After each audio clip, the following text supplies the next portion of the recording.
You're grounded until you apologize. My brother actually said that to me. Arms crossed, voice raised so the whole family could hear it over Sunday dinner. Like I was 12 instead of 34. Then my father set down his coffee and added 4 quiet words.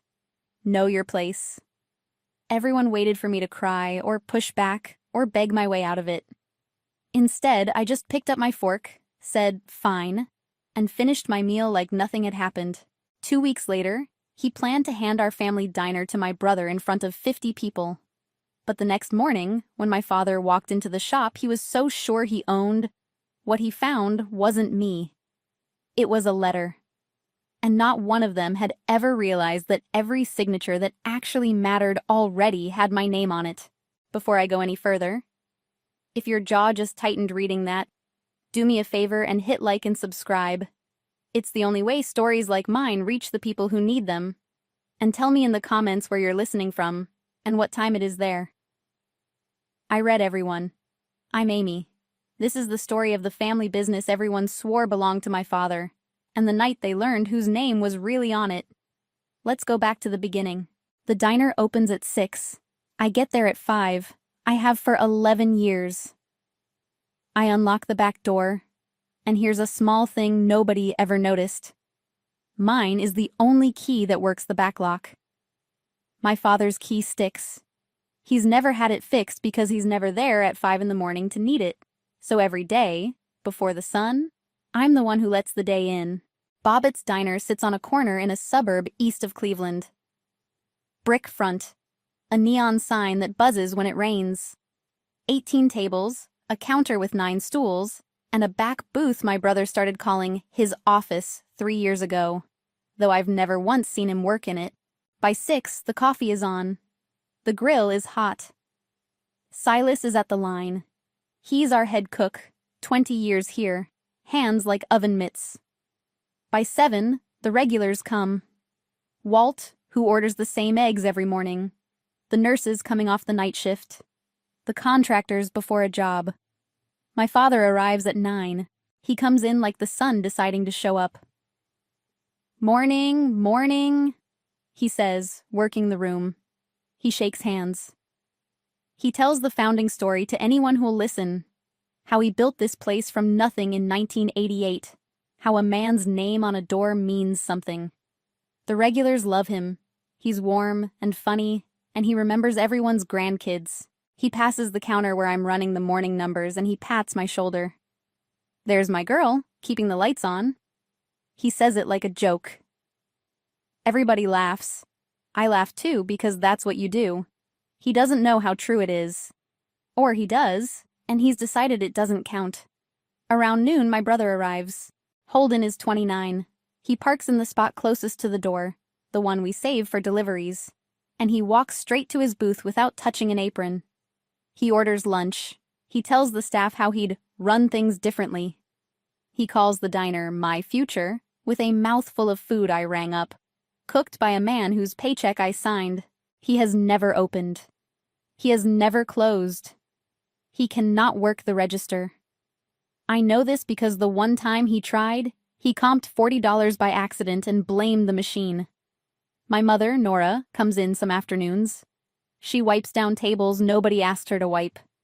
She's quiet in a way that took me years to understand. Not peaceful, just careful. She married my father at 20 and learned early that the safest thing in our house was agreement.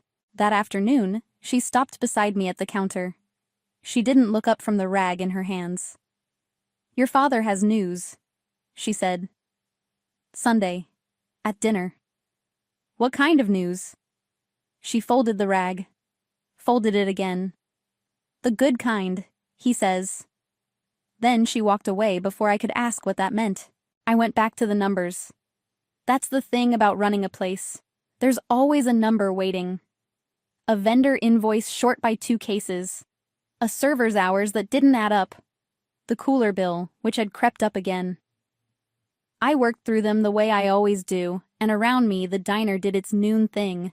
Plates clattering, Silas calling an order, the bell over the door ringing every few minutes. I installed that bell, by the way. 4 years ago, after a delivery driver wandered into the kitchen because nobody heard him come in. I ordered it, I mounted it, I adjusted the bracket twice so it rang clean. My father tells people it came with the place. It didn't. Almost nothing here came with the place. The espresso machine, the new menus, the point-of-sale system that finally stopped eating tickets, those came with me. I'm telling you this not to brag. I'm telling you because it's the texture of being invisible. It isn't one big erasure. It's 1,000 small ones. A bell you hung that came with the place. A system you fought to install that we always had. A founding story that has room for everyone except the person who keeps the doors open. I stood there with the lunch receipts in my hand and felt something cold move through me. I didn't know what it was yet. I just knew my mother couldn't look at me when she said it. And my mother has spent 40 years learning exactly when not to look at someone. To understand why that scared me, you have to understand how I got here. I grew up in this diner, not the way Holden did, sitting in a booth, drinking free milkshakes. I grew up working it. I was 9 the first time I rolled silverware into napkins. 11 when I learned to bus a table without dropping a glass. 13 when my father taught me to count a register. Because, he said, you've got the patience for it. He never taught Holden. Holden got a bike, then a car, then excuses. I remember being 12 and watching my brother, who was 7, sit in a booth doing nothing while I refilled ketchup bottles. I asked my father if Holden could help. My father laughed. He's a boy. He'll have his own things. I didn't know what that meant. I learned. The boys' things were everything that came easy. The girls' things were everything that needed doing. When I was 16, I asked my father why I worked weekends, and my brother didn't. He didn't even pause. Boys carry the name, he said. Girls carry the trays. He smiled when he said it. He thought it was wisdom. I carried the trays. I carried them through high school, through the community college classes I took at night in accounting that nobody asked about. I'd come home at 10, smelling like fryer oil, and study at the kitchen table until midnight. My mother would leave a plate out for me, covered in foil. She never said good job, but the plate was always there. I've thought about that a lot since. The plate was the most she could risk. I was good with numbers. Numbers don't decide they like your brother better. A column either balances or it doesn't. And if it doesn't, you find the dollar that's hiding. And you feel something steady when you do. School was the one place my last name didn't come with a ceiling. I graduated at the top of the accounting program. Nobody from my family came. There was a shift to cover, and the person covering it was me. By 22, I was at the diner full-time. Not because I couldn't leave, because every time I tried, something broke that only I knew how to fix. A vendor dispute. A payroll mistake. A health inspection my father had forgotten was coming. I'd patch it, quietly, and he'd take the credit, warmly, and the years went by. I told myself it was temporary. I told myself that for 12 years. Then came 2019. The year the shop almost died. I remember the envelope. State letter. Red stamp across the front.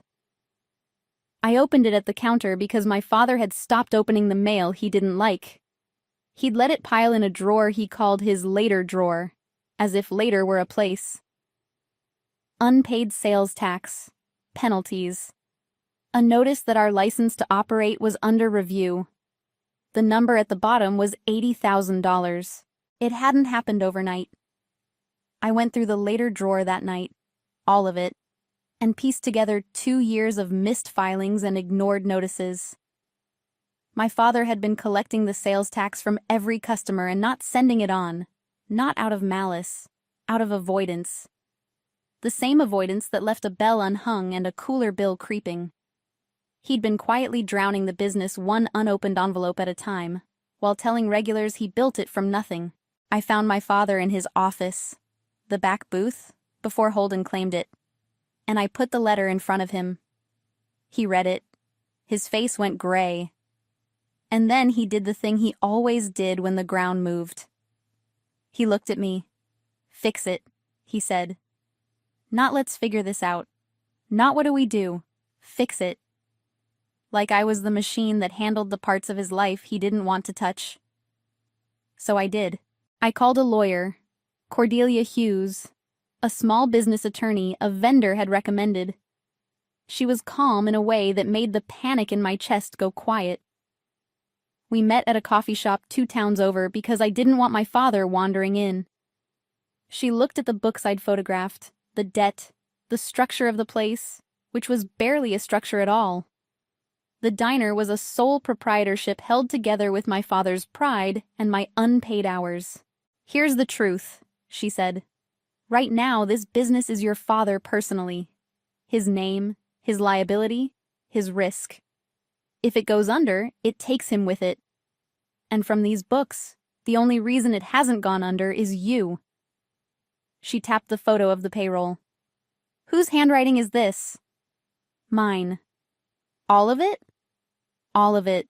She nodded slowly. "If you want to save it, you restructure. Form an LLC. Bring the debt under it. Negotiate a payment plan with the state, which I can help you do. And whoever puts in the capital to clear that balance gets the membership interest to match. That's not me being clever. That's just how it works. Money in equals ownership. I had savings. I had clean credit because I'd never had time to spend money. I'd been working 70-hour weeks for years and had nothing to show for it except a number in an account I'd been too tired to spend. I emptied the savings and I borrowed the rest against my own name. And over 4 months, Cordelia and I cleared the $80,000 and negotiated the penalties down, and we formed Bobbitt's Diner, LLC, 60% to me, 40% to my father. I was named the managing member. There was a clause Cordelia insisted on, that the sale of all or substantially all of the company's assets required my written consent. "You're carrying the risk," she said. "You hold the controls. If you do nothing else, I tell you, do this."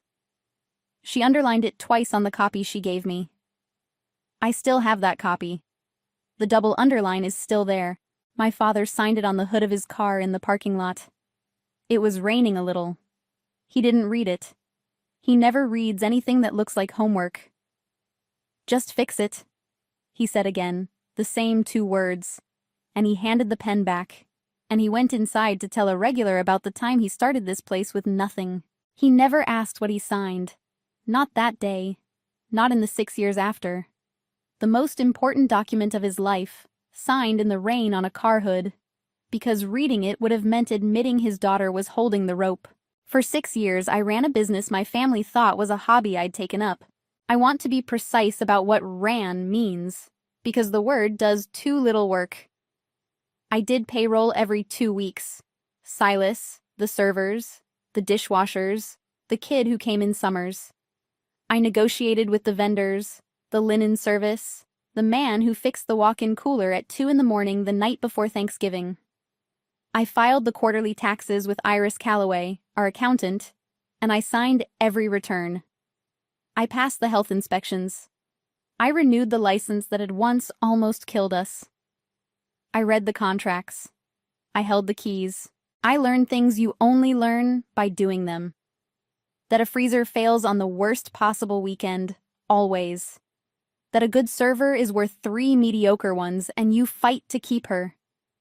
That the linen company will raise the rate every spring and back down every spring if you call. That a health inspector respects a clean walk-in more than a clever excuse. I learned the rhythm of a small business the way you learn a person you live with, by being there at 5 a.m. and 11 p.m., and every hour that the people who get the credit are asleep. And the whole time, the story of the diner got bigger and I got smaller inside it. My father's founding tale grew with the telling. Some years he built the place alone. Some years he'd had help, sure, family pitches in. That was me. I was family pitches in. I'd hear him say it to a table of regulars while I was 3 feet away balancing the month, and I'd feel myself thin out. like a name written over so many times the paper wears through. Once, a regular asked me, sweetly, meaning nothing by it, "So, do you help your dad out here?" Help my dad. I'd just spent the morning saving a shipment, covering a no-show, and catching a $400 error before it hit the books. Something like that, I said, and refilled her coffee. That's the answer invisibility teaches you. Something like that. You stop correcting people. Correcting people costs more than it's worth. And you're tired. And the column still needs to balance. I told myself it didn't matter. The work mattered. The people mattered. Walt and his eggs. The nurses coming off nights, who knew I'd have a pot of decaf going because they couldn't sleep on the regular stuff. Silas, who'd been there longer than my marriage would have lasted if I'd ever had time to have one. Silas noticed. He's the only one who did. One closing, maybe 2 years ago, he leaned on the counter while I counted the drawer. "You know," he said, "I've worked for 3 owners in my life. 2 of them signed my checks." He let that sit. Only one of them ever asked if my kid's surgery went okay. I didn't look up. "Your father?" "You," he said. Then he got his coat and went home, and left me standing there with my throat tight over a cash drawer. I think that was the closest anyone came in all those years to saying the true thing out loud. You. Not the man whose name was on the door. The woman counting the drawer at 11 at night. He said it once and never made a thing of it, which is its own kind of respect. And I held on to it longer than I'd admit. I want to ask you something, and I mean it. Be honest with me. Have you ever been the one holding a family together while everyone else took the credit? The one who fixes it, quietly, and watches someone else get thanked? Tell me below. I think more of you know this feeling than anyone admits, and I'd like to see you in the comments tonight. Because that was my life. Steady. Invisible. Mine in every way except the one that gets said out loud. And then came that Sunday dinner, the one my mother couldn't warn me about. We were at my parents' house. Pot roast, the good plates. My father waited until the food was served. Then he tapped his glass with his fork, the way he does when he wants the room. "I've made a decision," he said. He was grinning. "It's time to think about the future. So I've decided. Holden's going to take over the shop." Holden leaned back like he'd won something. My mother looked at her plate, and I sat very still, holding a fork over food I no longer wanted, and thought, take over what exactly? I didn't say anything at dinner. That's a thing about me people misread as weakness. I go quiet when something matters. My mind gets very clear and very cold, and the words slow down, because the wrong word spent too early is a word you don't get back. So I said, "Congratulations, Holden," in a voice that sounded almost real, and I helped clear the plates, and I drove home. And in my kitchen with the lights off, I let myself feel exactly how strange it was. Take over the shop, as if the shop were a thing my father could hand to anyone, as if there were no LLC, no operating agreement, no 60%, no clause requiring my consent. As if 6 years of my signature had simply evaporated because a man tapped a glass with a fork. Maybe my father had forgotten what he signed. He forgets paperwork the way other people forget dreams. But forgetting doesn't unmake a document. The state of Ohio doesn't care what story you tell at dinner. The next week, Holden started acting like an heir. He told a vendor he'd be making changes soon. He measured the back booth for a bigger table. He said, "About time," to my face, in the kitchen, while Silas pretended not to hear. He brought a friend in one afternoon and gave him a tour like a real estate agent. "Knock out this wall," he said, gesturing at the wall that holds the kitchen up. "Open concept. The counter's gotta go." Walt was sitting at that counter. Walt put down his coffee very slowly. Holden didn't notice.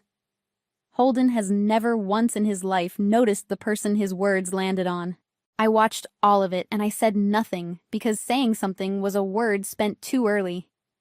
But I started keeping a small list. Not of evidence yet, just of behavior. The vendor he'd lied to. The wall he wanted gone. The day the consultants came. I've kept lists my whole life. It's how I think. A column either balances or it doesn't. And then, one night, I saw the thing that turned my unease into something sharper. I'd stayed late doing the schedule. Holden had come by to check on his investment, his words, and he'd left his phone on the counter while he used the restroom. It lit up. I wasn't snooping. The preview just sat there, face up, the way the truth sometimes does. A text. From a contact saved as Marlowe. It said, "Need your final number by Friday. Cash deal moves fast or it doesn't move." I read it twice. Then the screen went dark. Marlowe. I knew that name. Garrett Marlowe ran a hospitality group that had spent the last few years buying up little restaurants around the county, gutting them, and turning them into the same gray bistro 4 times over. I'd watched him do it to the Greek place on Lee Road and the old pancake house by the highway. Same beige paint. Same overpriced small plates. Same shuttered look 6 months later when the neighborhood stopped coming. He wasn't a partner. He was a buyer. And not even a good one. The kind who pays little and leaves nothing. Final number. Cash deal. My brother was negotiating a price for something that wasn't his. I put the phone back exactly where it had been, face up, the way I found it. When Holden came back from the restroom, he picked it up, glanced at it, and pocketed it without a flicker. He had no idea. He looked at me doing the schedule and he said, "Don't bother learning the new system too well. Things are going to change around here." And he smiled, and he left. I finished the schedule. My hands were steady. That surprised me. I'd expected them to shake. I drove home and sat in the dark kitchen again, and this time the cold in me had a shape. They weren't just going to hand Holden the shop as a gesture. There was a number. There was a deadline. There was a man with cash who gutted places like mine. They were going to sell it. My diner. The one I'd saved, the one I ran, the one whose every legal control sat in my name, and they were going to sell it out from under me, and they hadn't even thought to ask, because in their story I was still the girl who carried the trays. Why was my brother negotiating a price for a thing he didn't own? There was only one way to find out. I had to stop wondering and start reading. The next morning, I came in at 5 like always. But before the coffee, before the grill, I went to the small fireproof box in the office where I keep the things that matter, and I pulled the LLC file. I read it the way you read a map when you're lost, slowly with my finger on the lines. There it was, in language my father had never bothered to learn. Bobbitt's Diner, LLC, member, Amy Bobbitt, 60%, managing member. Member, Reginald Bobbitt, 40%. And the clause Cordelia had insisted on, the one signed on the hood of a car by a man who didn't read it. The sale of all or substantially all of the assets of the company shall require the written consent of the managing member. That's me. The written consent is mine. Without it, there is no sale. Not to Marlowe. Not to anyone. I sat with that for a long minute. Then I started gathering. I called Iris Calloway, our accountant. I asked her to pull 6 years of returns. She didn't ask why. Iris is a paper purist. She lives for the moment someone finally wants the records. By that afternoon, I had them, and every single one was signed by me. Not my father. Me.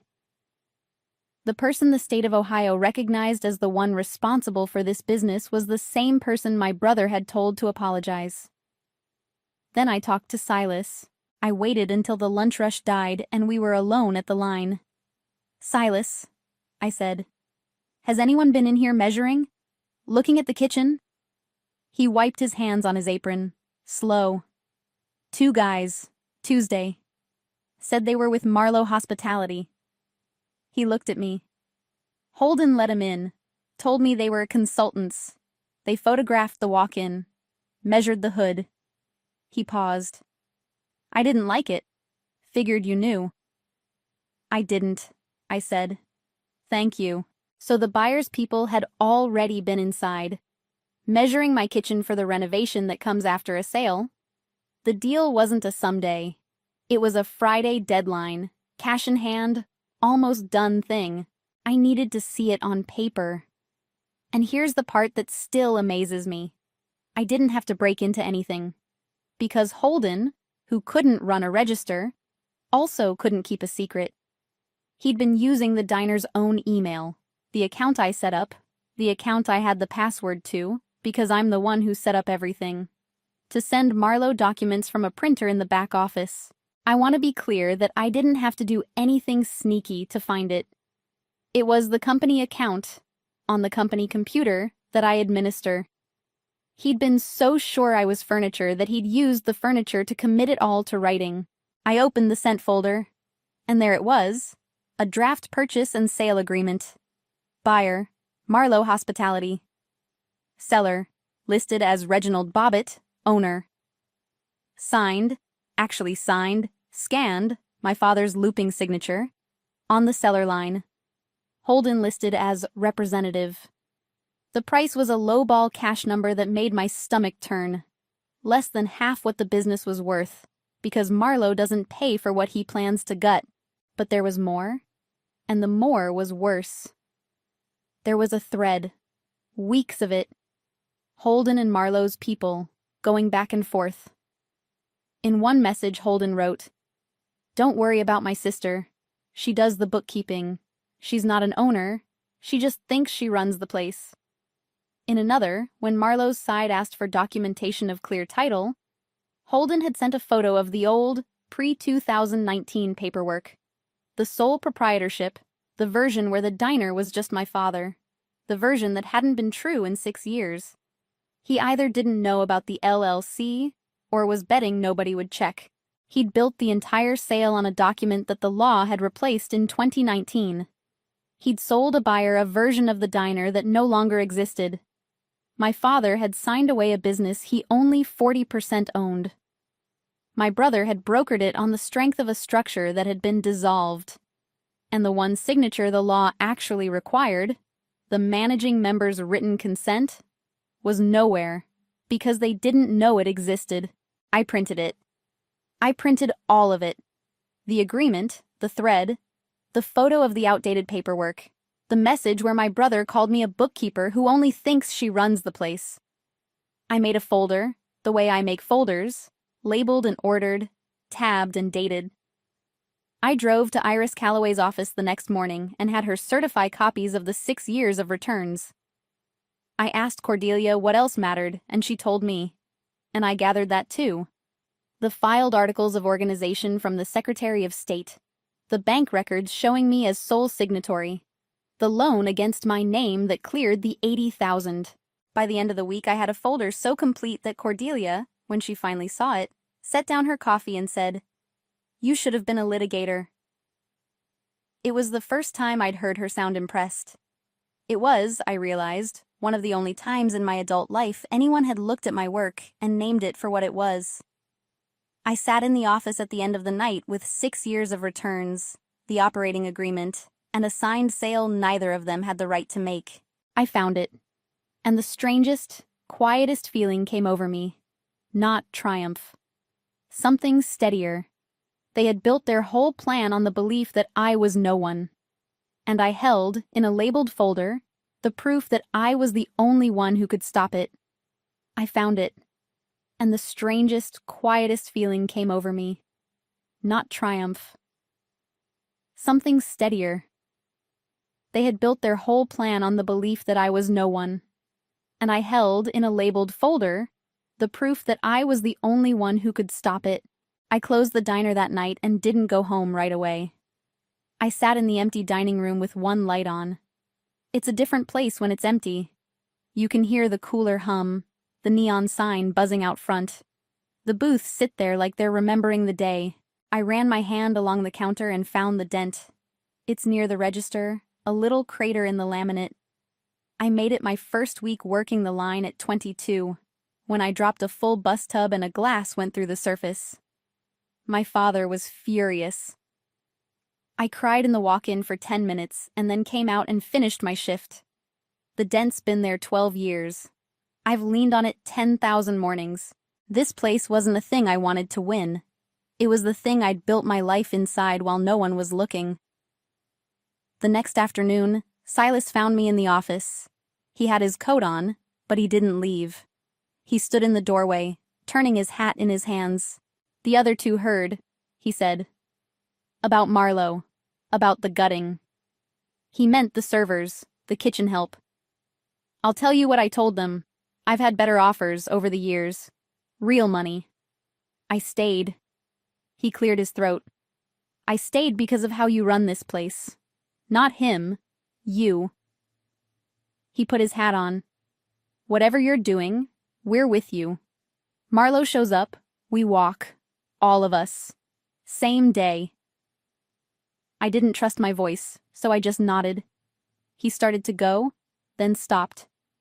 "My kid's surgery," he said. 3 years back. The one you asked about." He didn't look at me.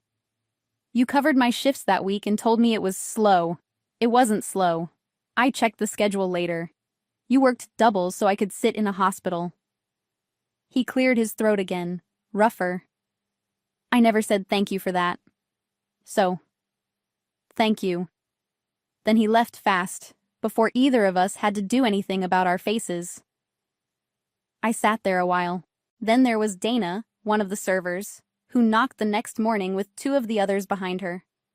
She's 23, working her way through nursing school the way I worked my way through accounting. "We took a vote," she said, like it was a union, and maybe it was. "If they sell to the bistro people, none of us are staying for them. We wanted you to know it's not just Silas." She put a folded piece of paper on my desk. A list of names, the whole staff signed. "In case it helps. To show whoever you need to show that the place is the people, and the people are yours." I keep that list. It's in the folder with everything else. The one piece of evidence no court would ever need, and I'll never throw away.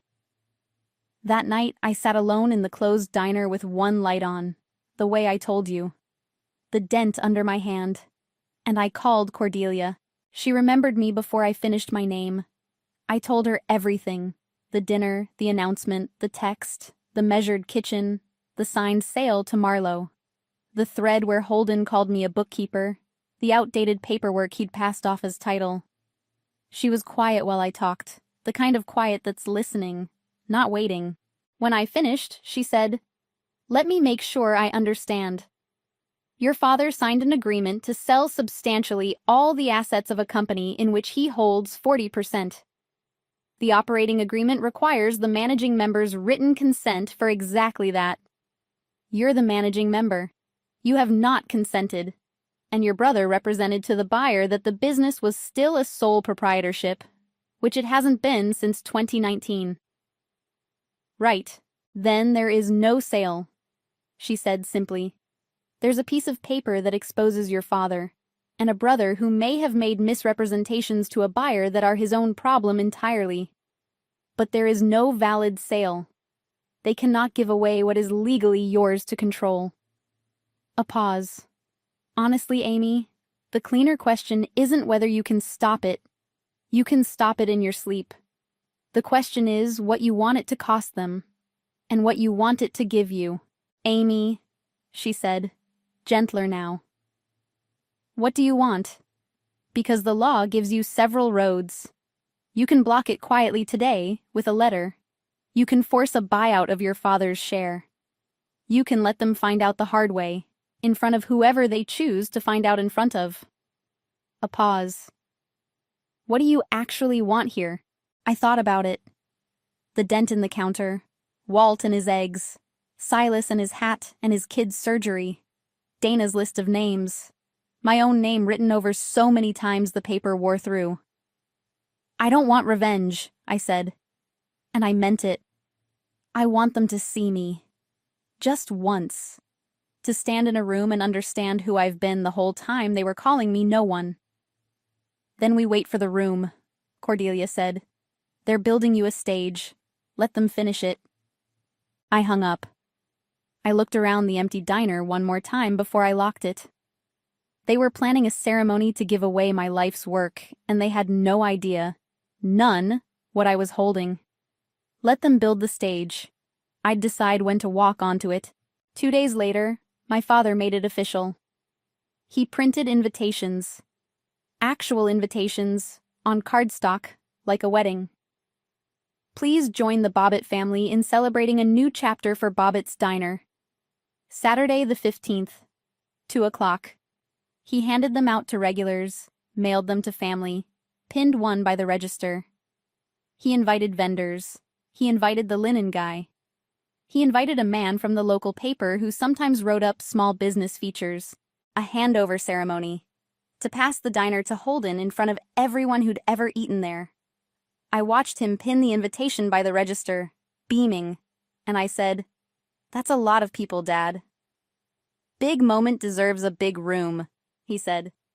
"You'll help set up, won't you? You're good at that." "Of course," I said. Holden was worse. He started telling people the renovation would modernize the place. He told Walt, to his face, that the counter was coming out. Walt's been eating at that counter for 19 years. He looked at Holden like he'd announced he was paving over a grave. He printed business cards. I'm not exaggerating. Holden Bobbitt, owner, Bobbitt's Diner. He left a stack by the register next to the invitation. I picked one up, looked at it, and put it back in the stack, face down. Small things. I was collecting small things. He started giving the staff instructions too. Contradictory ones. The kind that come from someone who's never done the job. He told Silas to cut the portion sizes. That's where the margin is. Silas, who has run that kitchen for 20 years, looked at me over Holden's shoulder. I gave the smallest shake of my head. Silas changed nothing. Holden never checked. That's the thing about people who think they're owed a kingdom. They never audit it. They just assume the crown does the work. I heard Holden on the phone in his booth, low and pleased. "It's done," he said. "The 15th. After that it's all yours. Just need the last signature." He laughed at something Marlowe said. "No, she's not a problem. She does the books. She'll do what Dad says." She does the books. She'll do what Dad says. I went back to the office and sat down and let that be the last push I needed. I'd been giving them room to stop on their own, to ask one question, to wonder, even once, whether the girl who carried the trays might have grown into something they should check on before they sold her life. They never wondered. Not once in 2 months had either of them said the words, "Amy, what do you think about the business I'd saved, the business I ran, the business they were selling out from under me for cash to a man who guts neighborhoods?" So I made my decision. I would let them set the whole stage. The cardstock, the paper, the regulars, the man from the press, the business cards face up by the register. I would help set up the chairs, even. And then I would let them stand in the center of the room they built and reach for the thing that was mine. And I would let the law be the thing that stopped their hand, in front of every person whose respect they'd spent 30 years collecting. I told Cordelia the date. She said she'd be there. "Bring the folder," she said. "I'll bring the rest." There was just one more thing between me and the 15th. Sunday dinner. 2 weeks before the ceremony. The dinner I told you about at the very start. The one where my brother told me to apologize, and my father told me to know my place. I almost didn't go. I'm glad I did. Because I needed to know, really know, exactly who they were, with nothing held back, before I decided how much mercy to bring to that room. They showed me. They made their last mistake at the dinner table. Here is what happened that Sunday. All of it. I've gone over it so many times it plays like a film. Pot roast again. The good plates again. My mother quiet again. We were halfway through the meal when Holden decided he wasn't happy with how I'd been acting. I'd been short with him at the diner, he said. I hadn't been supportive of the transition. He'd asked me to reprint the new menus with his name on them as owner, and I'd said no, because of course he wasn't the owner, But I didn't say that part. I just said no. He put down his fork. "You've got an attitude problem," he said. "Ever since Dad's announcement." "I don't think I do," I said. "See, that tone." He looked at our father for backup, the way he's looked at him his whole life. "She thinks because she does the paperwork she runs things. She doesn't get that it's about family, about the name." "Holden," I said. "I'm not arguing with you." That made him angrier. "People like my brother need you to fight back so they can win. When you won't, they escalate." He crossed his arms. He raised his voice so the whole table had to hear it. "You know what? You're grounded until you apologize." He actually said it. 34 years old, telling me I was grounded, in our parents' dining room. "You don't get to come to the ceremony. You don't get to be part of this until you say sorry for the way you've been acting." I looked at him. I didn't laugh, though something in me wanted to. I looked at my father instead, waiting. I'll admit it. For one moment of Holden, that's enough. For 34 years of trays and registers and $80,000 and 6 years of signatures to buy me one sentence of defense. My father set down his coffee. He looked at me, not unkindly, which somehow made it worse. And he said, "Know your place, Amy." The table went still. My mother stared at her plate so hard I thought it might crack. Holden smirked. He thought he'd won. I felt the cold come down over me, clean and total. And in that clarity I understood something I'd been circling for weeks. They would never see me. Not because they couldn't, because seeing me would cost them the story they liked better. I could set the truth in front of them 100 times, and they would step around it to protect the version where I was small. So I stopped waiting to be seen at this table. I'd be seen at the next one. I picked up my fork. I took a bite. I chewed. The room waited for me to break. I didn't. "Fine," I said. "That's all." One word. I finished my dinner in the silence. I said the roast was good because it was, and my mother had made it. I helped clear. And then I put on my coat and I drove home, and I slept better than I had in 2 weeks. The next morning was Monday, the 2nd of November. I got up before 5, the way I always do. But I didn't go to the diner. I drove to my parents' house instead. The sky was just going gray. I let myself in with the key I've had since I was 16. The house key, not the diner key. I'd separated them on the ring the night before, sitting at my kitchen table, and the small click of taking one off the other had felt like the most decisive thing I'd done in years. My father was at the kitchen table with his coffee, the paper open. He looked up, surprised. "Amy, you're not at the shop?" "No," I said. I set something on the table in front of him. The diner keys. All of them, on their own ring now, including the one to the back lock that only I can open. "I'm not going to the shop. I wanted to give these back." Then I put down an envelope beside the keys. My letter. Brief. Cordelia had helped me with the wording. 3 short paragraphs stating plainly that I was the managing member, that I had not consented to any sale, and that any attempt to transfer the business was void without my written approval. And this is for you. You should read it before Saturday. Actually read it, Dad. For once in your life, read the thing before you decide it doesn't matter. He stared at the keys like they were a language he didn't speak. "What is this? Amy, what's gotten into you? You're being dramatic. Is this about Sunday? Your brother was just—" "It's not about Sunday," I said. And it wasn't. Sunday was just the night I stopped waiting. "Read the letter, Dad." The doorbell rang. My mother got it. I heard the door, and a low exchange, and then footsteps. And then Cordelia Hughes walked into my father's kitchen in a charcoal suit, calm as a closed door, carrying a leather folder. She'd insisted on coming. They should hear it once, formally, before the room, she'd said. Everyone deserves the chance to do the right thing quietly. If they take it, you never need the room at all. My father stood up so fast his chair scraped. "Who are you?" Cordelia didn't raise her voice. She never does. She looked at the keys on the table, and the unopened envelope, and the empty chair where I usually sat in this family, and at the man who'd told his daughter the night before to know her place. And she said the words that weeks later my mother told me she'll hear for the rest of her life. "Mr. Bobbitt, I'm Amy's attorney." A pause, even and cold.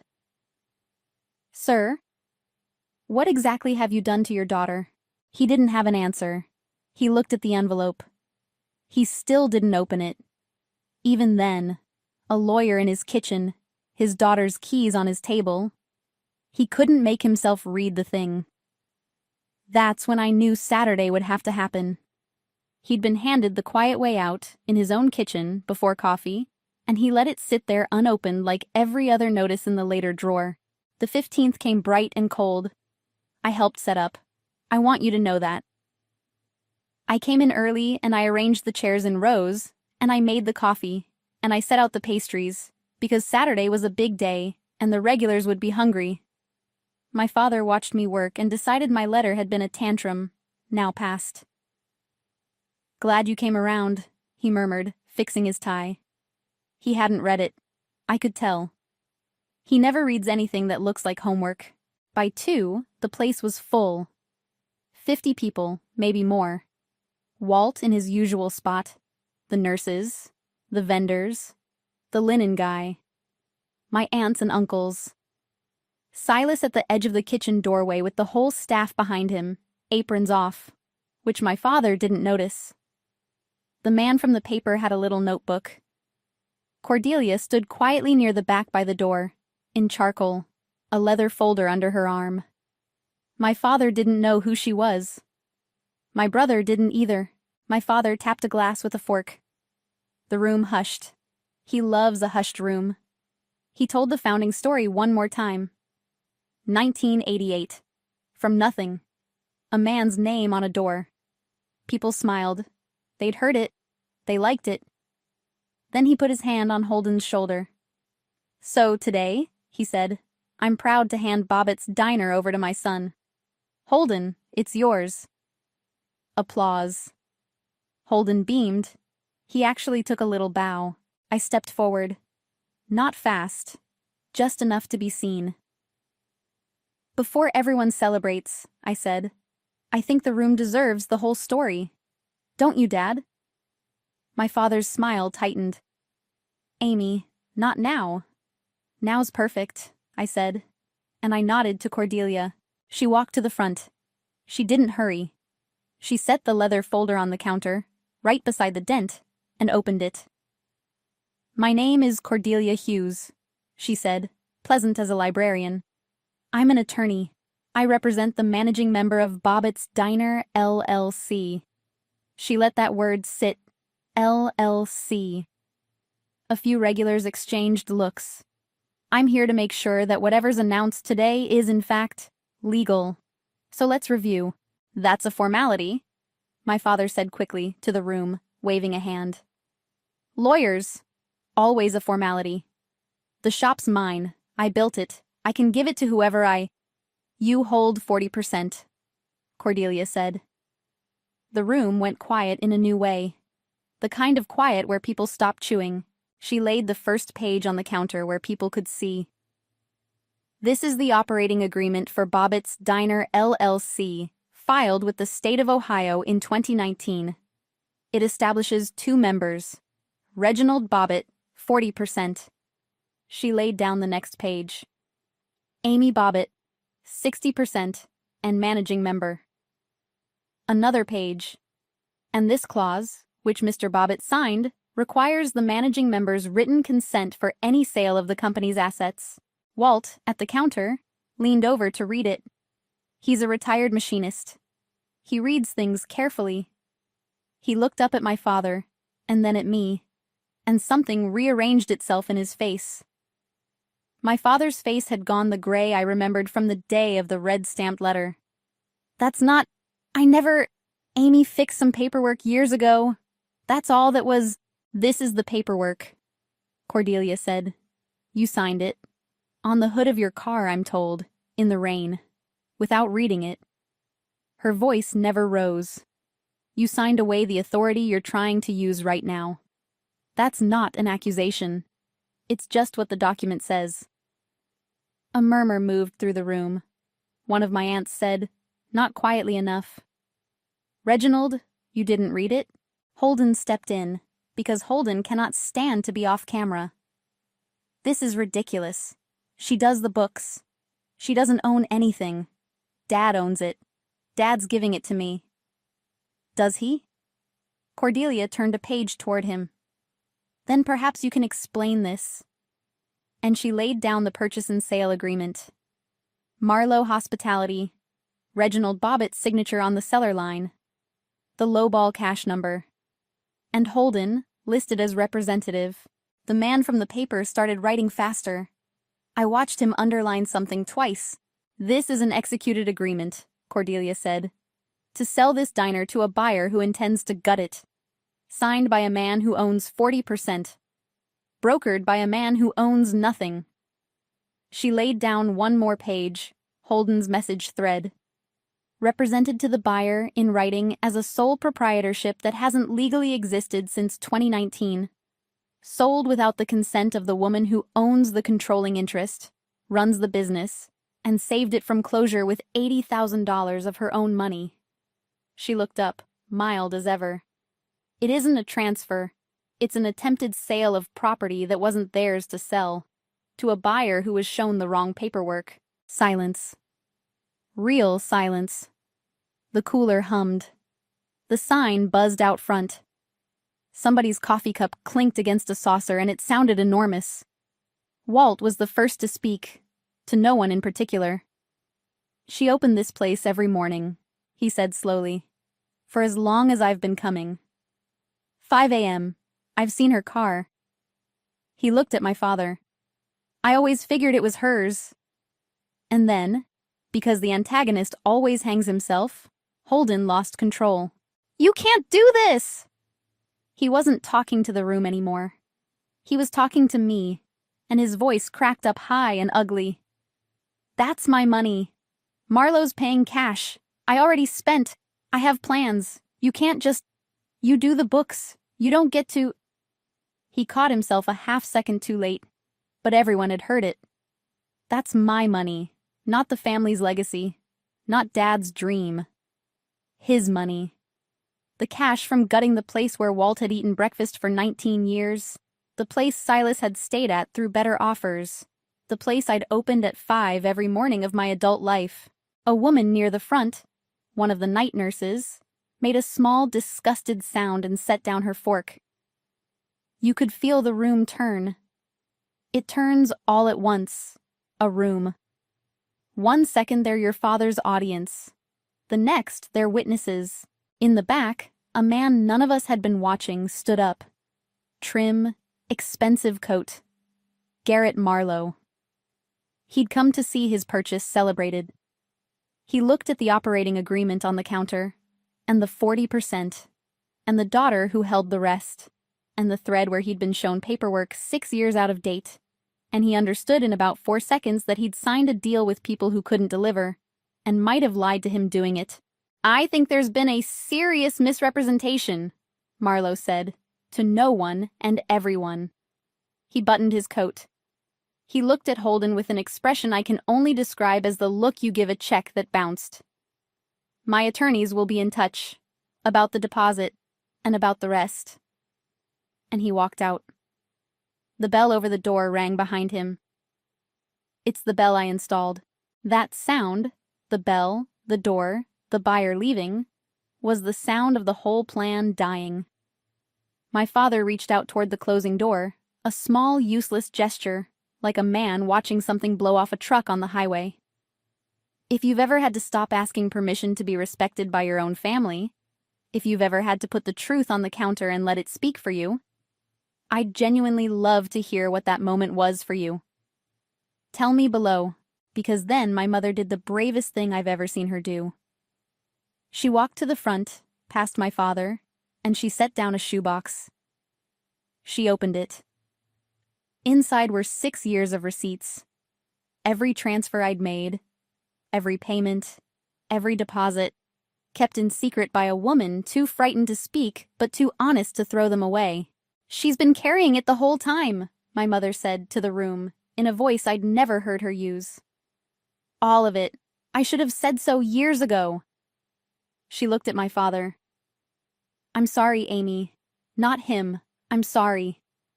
She'd kept those receipts in a shoebox in the back of her closet for 6 years. Every transfer slip, every deposit, sorted by year with the rubber bands she reuses. I think she'd known, the whole time, that a day like this might come, and that when it did, the truth would need a witness who couldn't be talked out of it. She'd been too afraid to speak, but she'd never been too afraid to save the proof. In our family, that turned out to be the bravest thing anyone did. People ask me, now, if I felt triumphant. I didn't. I felt quiet. The room emptied slowly that afternoon. The regulars came up to me, one by one. Walt held my hand in both of his and said, "I always wondered who really opened this place." Silas put his hat on and grinned at me from the doorway and said, "Boss?" and went to start the grill, because it was almost dinner and people would be hungry. The sale died. Marlowe's lawyers tried to claw back the deposit from my father and brother. That's their problem to sort out. And the last I heard, it isn't going well for them. The diner is mine to run, legally and plainly, the way it has been in every way that mattered for 6 years. I had new menus printed. They say Bobbitt's on the front, because that's the name, and the name was never the lie. The lie was about whose work it stood for. I don't speak to my brother. He's called. I don't pick up. I'm told he tells people I stole the family business, which is a remarkable thing to say about a business you tried to sell behind my back. My father and I are something else. Smaller, careful. He came in one morning at, for once, 5 o'clock, and stood in the doorway while I made the coffee and didn't tell the founding story. "I didn't read it," he said finally. "Any of it. I should have read it." It's the closest he gets. I let him pour the coffee. That's the boundary, and it's enough. He can be here, in the room, if he comes at 5 and pours his own. He doesn't get to be the man who gives the place away. He never was. He just got to believe he was, and I've stopped paying for his belief. That's the part I'd want you to hear, if you've ever been the invisible one. Setting a boundary isn't a speech. It's not a screaming match. Mine was one word at a dinner table. Fine. And a set of keys on a table, and a folder I'd kept all along. The quietest people are not the weakest people. Sometimes we're just the ones still doing the math while everyone else is talking. My mother comes most afternoons. She doesn't fold rags. Nobody asked her to fold anymore. She sits at the counter near the dent, and we talk. Really talk, the way we never could in that house with him listening. The shoebox sits in my office now, on the shelf, where I can see it. 6 years of receipts she kept in secret because she couldn't say the words. She's saying them now. It took her 60 years to find her voice, and she's spending it on me. And I've decided that's worth more than the decades she didn't. Some nights I close up alone and sit in the empty dining room with one light on, the way I did the night this all started. The cooler hums, the sign buzzes, the booths remember the day, and I put my hand on the dent in the counter. 12 years old now, the little crater from my first week. And I think about the girl who cried in the walk-in and came out and finished her shift. I'd tell her this, if I could. You don't have to break the table to leave it. You just have to know which one is yours. My name is Amy. The shop had my father's name, but the signature that counted, the one that opened the door at 5 in the morning, the one the law came looking for, the one my whole family stepped around for 30 years, was always, quietly, mine.